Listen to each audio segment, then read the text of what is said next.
But anyways, yeah, we use a USSD interface. So in terms of blockchain, this is a custodial system. Although you can send off the custodial system into another block, Bitcoin or whatever, another wallet like MetaMask.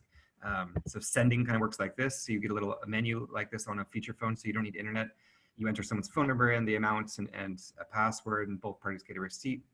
Really simple.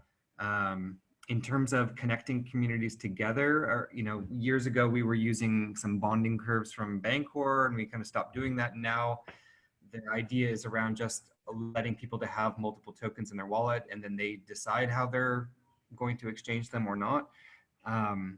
But we're also still looking at things like liquidity pools and different versions of liquidity pools. We've got a lot of traction in Kenya. We've been working a lot with the Red Cross and really like presenting this as a humanitarian model and looking at the impacts around it and trying to measure those impacts. I think a typical project like with WFP would be like site selection partnerships with local stakeholders in the communities or around there, including government. We work a lot with savings and loan associations.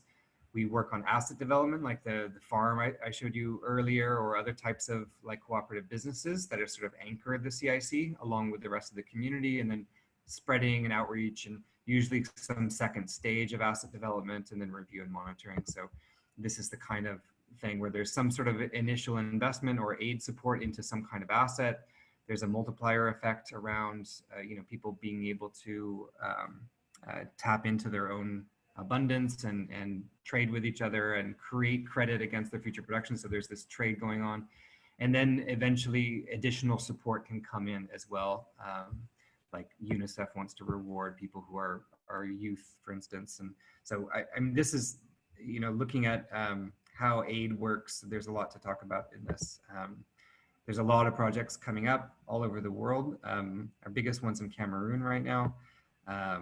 We're working on also like getting these systems off of just USSD, like that's our only interface right now. So having Telegram bots and web apps and just making it easy APIs to integrate, and then also being able to send funds, to other kinds of wallets and whatnot, and also getting away from like one blockchain fits all. So Bloxburg is a university chain that we're on right now, and we're looking a lot at these kind of like the community around these Cosmos chains. Is still kind of focused on proof of work. Proof of authority, which is kind of keeps us safe in terms of having to deal with gas prices, right? So this is just proof of authority. So there's no gas costs for us to be on this chain at all. And that's kind of a requirement for us. We can't really afford gas. And yeah, that's it. I mean, just imagining that, there's a human right here that this group of women should be able to create their own credit systems and choose a currency rather than just sort of the monopoly on credit that they live in right now. So yeah, thanks. That's it. We can talk about other stuff too. I like impact claims. Yeah, use our tech stack. I don't know. Yeah, cool. I'll stop then. Yeah. You are all already. Not so much. If you have a question, go back to your question. Go. I was thinking in terms of ecosystemic mapping of the projects that we are involving around CryptoCommons, of what are your needs and challenges as a project in this specific phase, and what are you planning to do in terms of development and so on. So to take it broadly, so I take notes about it. Sure. Voting systems and governance around the token creation model, like right now it's on paper, right? So they're literally writing a physical contract, which eventually there's a token that's created based on that physical contract. Like they'll say, we want this much taxation and where it should go, for instance. But that's it, right? And it's just a signed physical PDF, in the end. So turning that into something like a DAO where like anybody online say, okay, let's us as a group or even an individual business create a credit against our future production. That sort of system is really needed. Then in terms of like the taxation models, there's a lot of like, how is that tax redistributed? Government very involved in accepting some of that as tax in these communities. But you know, voting models are pretty key around that. I mean, generally speaking, like wallets and marketplaces are really important. And marketplaces, not just for goods and services or offers and wants, but also for things like impact claims. You know, so looking at, you know, these people say that they're doing sequestering carbon, and there's data for that, and you know, there's the soil quality test, and that's all being stored in a claim that's been endorsed. How does that translate into a carbon market, for instance? So there's lots of different avenues for marketplaces around this stuff. And then sort of on the you know, like advocacy and legal side, I mean, just, you know, there's so much that can be done in terms of like, if a municipality wants to issue a basic income, it could be the redistribution of a Gessel tax or a demurrage, for instance, right? So like, there's a lot of articulation around these concepts and ideas around producer or mutual credit that are just, you know, like still not very mainstream, and just sort of like decentralizing credit issuance in a way that you know, is palatable, like that people can really understand. I feel like there's just a lot of, I think that's a big thing, just kind of articulating these things. I mean, there's lots and lots of, you know, other options for things like doing like liquidity pools that connect community currencies together, or doing baskets of community currencies that act as a stable reserve token that connect things on liquidity pools and things like that too. So the reserve space is a big one as well, like the stable kind of network token. Yeah, I think that's probably a good summary. So like, you know, wallets, marketplaces, DAOs, you know, governance. Yeah, really trying to push for some level of like a humanitarian blockchain. We don't, I mean, the proof of stake stuff that's really getting popular nowadays is kind of not appropriate for us, because it's still just a run on stake, you know, like it's not egalitarian kind of in any way. I mean, so the proof of authority we're on right now is just universities. So we can't even run a node on it, but to have even a proof of authority or some type of system like that, I mean, I think just a lot of thinking needs to come up with around like, what kind of humanitarian infrastructure can they be? I mean, there's no problem at all getting Red Cross and World Food Program and UN to run nodes. It's super simple. So just setting up a basic blockchain for these types of applications that can also be now intrinsically connected, like bridged. So like the IBC stuff is what we've been looking at implementing, the inter-blockchain, like the Cosmos ecosystem stuff seems pretty good around that. And again, like even that hub needs to be able to be organically chosen, right? It's not like it's just the Cosmos hub can be the only sort of network between blockchains. So yeah, that's a common question that comes up in the humanitarian world. It's just like, okay, which blockchain should we be using for this? And we've had to move blockchains 3 times, like just because everyone always promises that it's going to be free or low gas costs, and then they just start ramping them up again. So, and here you are sort of potentially trapping vulnerable people into a ledger system somehow, right? So it's really a delicate kind of issue.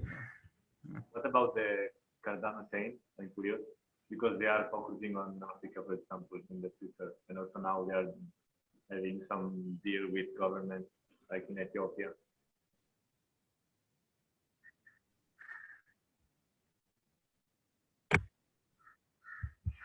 Yeah, so who's running the Cardano nodes? You know, and I mean, there's a lot of that right now. Like even, can you guys hear me still? Yeah, can you start from the beginning of the answer? Maybe you have some. Yes, no.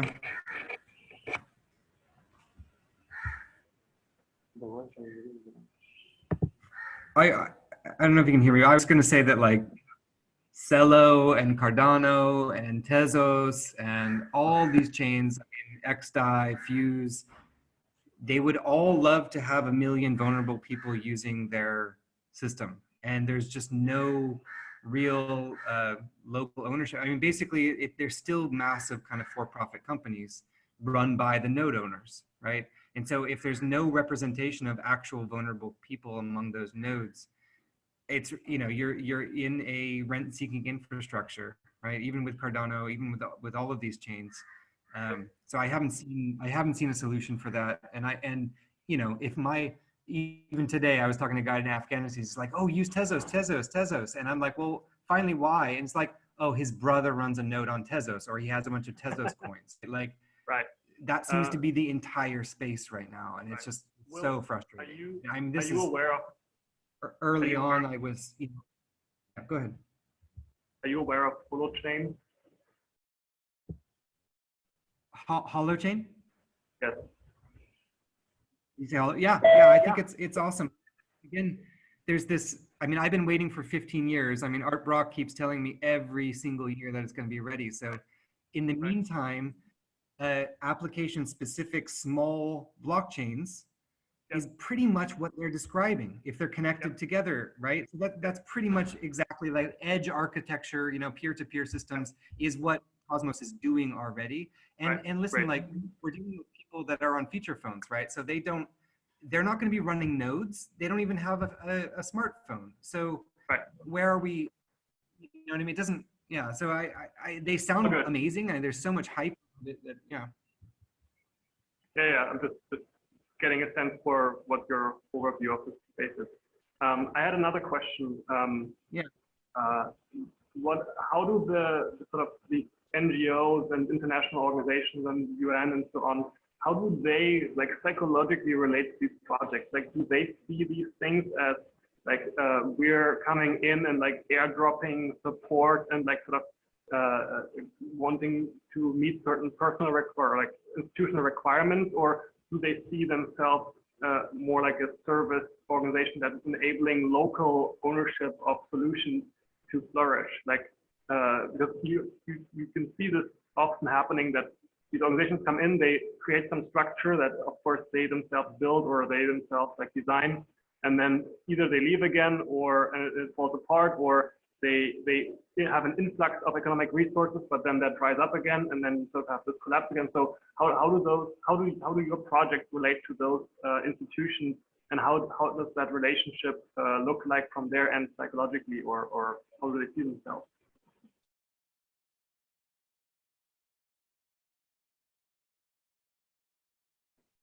You're muted.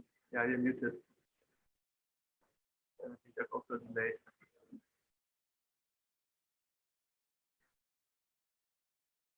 Really, we cannot hear you. Sorry, I was muted there. Okay. I was going to say that you know, we've gone through a huge learning curve around this, and I mean, we've seen a lot of bad stuff happen. I mean, internally and also with like Red Cross. And the best version of this has been where they come in and they support some kind of income generating activity, like a cooperative business. And so that fits well into sort of the cash for assets kind of modality that you'll see in a lot of humanitarian structures. It doesn't fit quite as well into the cash transfer systems, but that can come later. And that's what we've kind of done. So starting with kind of a cash for assets, where you're building up, you know, cooperative assets, and then you're linking those to a local economy. And that's nice because you can see that happening, right? So it gives them some data around a cash for assets program.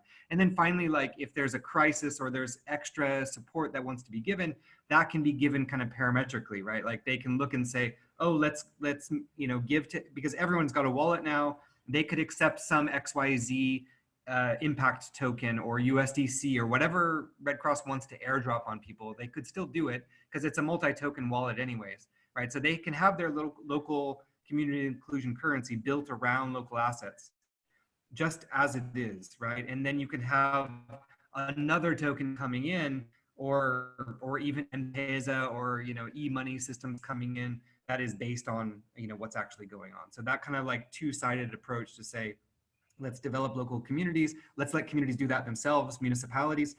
We also have lots of maker spaces in Nairobi, for instance, creating their own currencies and that kind of thing too. So like, and then they can choose to broadcast that too. They can say, oh, let's let UNICEF see what we're doing. And if they're youth, for instance, UNICEF might say, oh, well, let's also give you an additional investment on top of that. But I mean, we've done the gambit though. Like, so for instance, we've had humanitarian organizations come and buy the local tokens off of people. And that totally turned into a savings mechanism rather than a community currency, because people were just like, oh, they're going to buy these, I'm just going to save them. And so we've done all kinds of stuff. So, you know, and the Red Cross and a lot of these organizations like UNICEF and GIZ out of Germany, I hear them like year by year, they're starting to talk like us a bit more and more and more to the, you know, they talk about sort of endogenous development and, you know, stability of the, you know, local economies, and that we shouldn't be importing a currency into a country like that. That should be an endogenous system. And, you know, thinking about these kind of systems around human rights, you know, and economic freedom. So I'm starting to hear that echoed more and more and more. So you know, I'm happy about that. And it seems like, you know, we've done pilot after pilot, like let's say with Red Cross, and like they're getting better and better and better. Like, you know, initially kind of going from like a pure like dump and walk away into more like, oh, actually it's more like this, you know, we have more like cash asset development. And in the end, it's like, there's the infrastructure that's there. I mean, the humanitarian guys won't always be there, right? And is there some infrastructure that's sort of there when people need it, right? I mean, they might not need the local currency forever. They might, you know, use lots of different tokens even on that platform. So yeah, I mean, just so finding that space where we can provide interfaces to distributed ledgers that are provided on a humanitarian basis. That's a big, you know, that's more than, that's not what humanitarian organizations do. You know, they don't generally provide infrastructure. You know, that's what governments are supposed to do. And so we're trying, I mean, that's a big angle too. And there's a lot of support from aid organizations to government to start working on these things. Like AFD, for instance, really wants to support local governments to start looking at these things as tax models.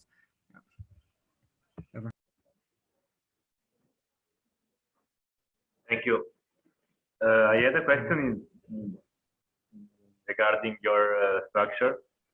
I mean, how is Grassroots Economics incorporated at the moment? Of which set of organizations are you? Yeah, we're basically a nonprofit shareholder cooperative. I mean, so we've got like a voting structure internally, but there's no shares in the company, but there are votes. And that's just, you know, so we've got the Kenyan staff that you just saw there. That's all of us there in Kenya. And then we've got a few programmers overseas, and that's it. And then, you know, besides that, we're just trying to create community around these types of solutions. So we're like, within this month, we'll have our first major release of our code base. We've been sort of building it over like 2 years now. And so that's exciting. And yeah. Which nation is this incorporated? Which country? Oh, Kenya. Kenya. Okay. Perfect. Yeah, in Kenya, basically you register, you get a nonprofit license, and you register as a foundation, which is basically like a company with no shares. Okay, and why did you choose to do it in Kenya and not maybe in a more known Western framework? Because that's where we are. Okay.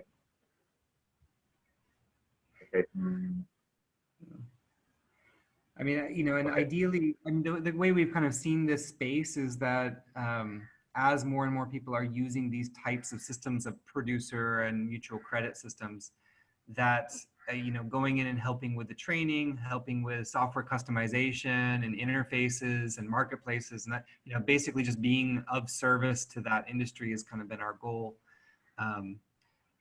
And that's basically it. You know, we're not making any like money off of the software or any of our systems that we do. It's just a matter of helping. Right now, it's our real clients in a way are the humanitarian space, in terms of just, you know, developing better systems than they've developed themselves, and just helping them. You know. Okay, because when I got to know GE, it seems to me that you had like an head that developed the basic software or framework, and then you have local implementations where there is a need for that, no? But so you're saying me that you're really based in Kenya, and okay. So how are you going to? And how do you plan to spread the tools out there? I mean, we in don't other really, countries? yeah, like, so our biggest place outside of Kenya right now is Cameroon. And, you know, in Cameroon, the goal is basically just to train a local tech organization that works with Red Cross and GIZ there to basically do what we do. And we'll just offer support and you know, technical support to them. And so that's, you know, that's been it. It's just, you know, here's an open source package to, you know, help communities easily create their community currencies.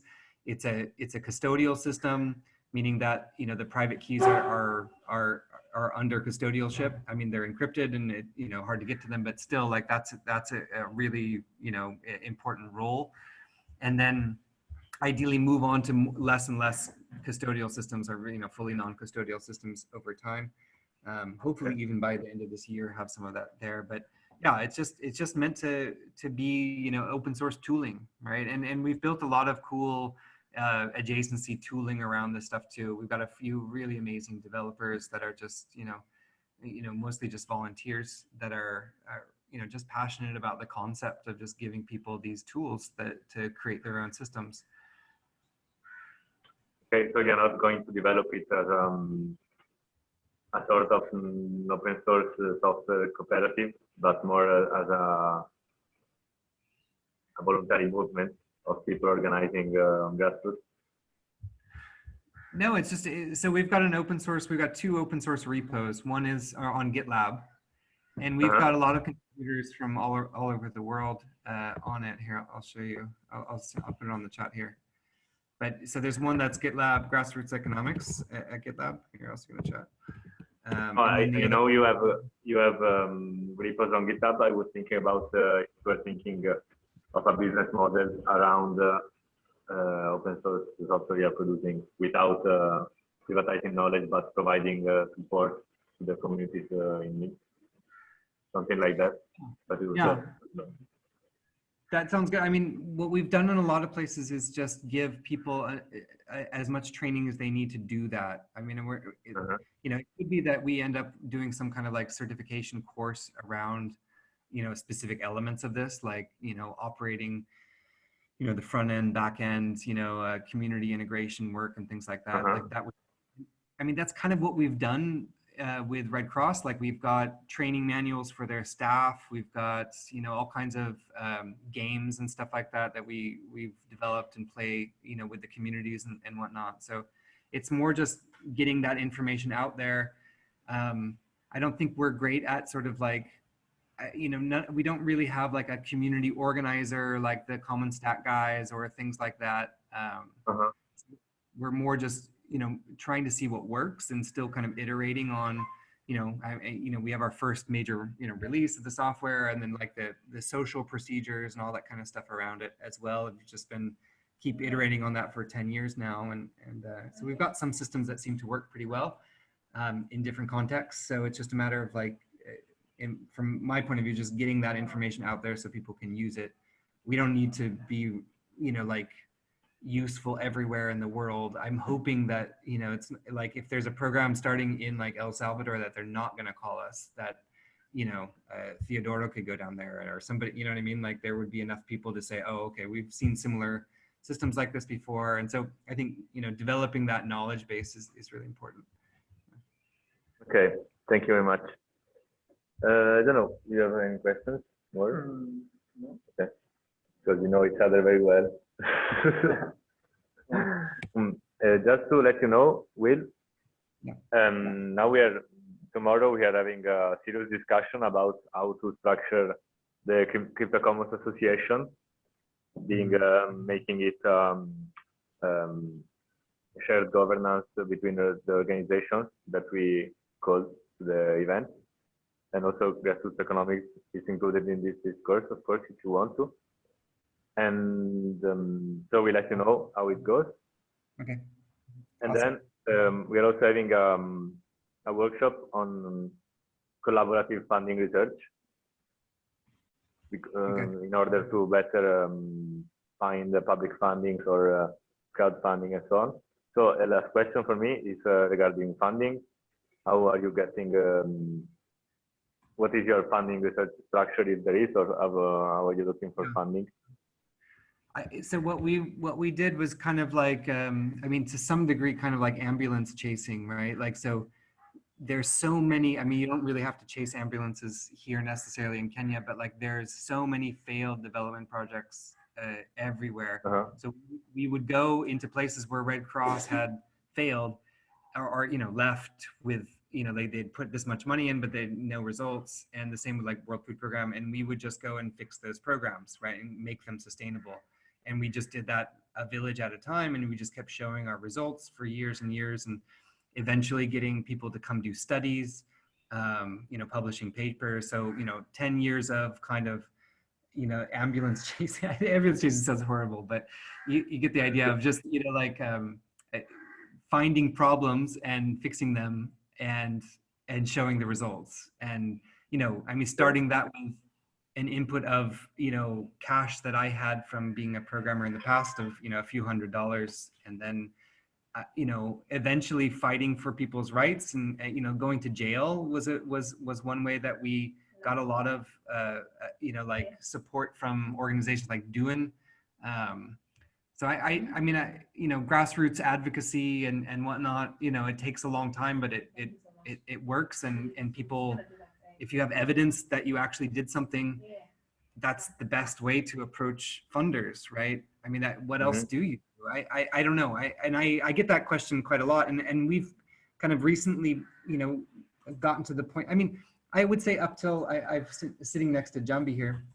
Here, say hi. Hi. Hi. Hi. So like, she's our admin. Hi. And like, I would say like in the last 2 years, we've been at bankruptcy, or like, you know, zero in the account, where we've basically had to either fire our staff or just, you know, on the breath of completely closing down like 3 or 4 times, right? And so we're starting to do better now. We've got some longer term contracts, and, you know, things like that are looking up, but it's not like we're in the zone, I wouldn't say, you know. But at the same time, it's just, you know, being able to deal with that risk is a in some ways it's a luxury, right? Like, we don't have to pay Western salaries, you know. We don't even, you know, like, I haven't taken a salary in like 10 years. Like, and so the luxury of being able to live humbly and not have to deal with that stuff, that I feel like that's enabled us to do a lot. If we had to pay, you know, a typical Western salary to our entire staff, like, we couldn't even pay one, not even one, you know? So how could we have done any of this stuff if we were waiting for that kind of funding? Never, you know?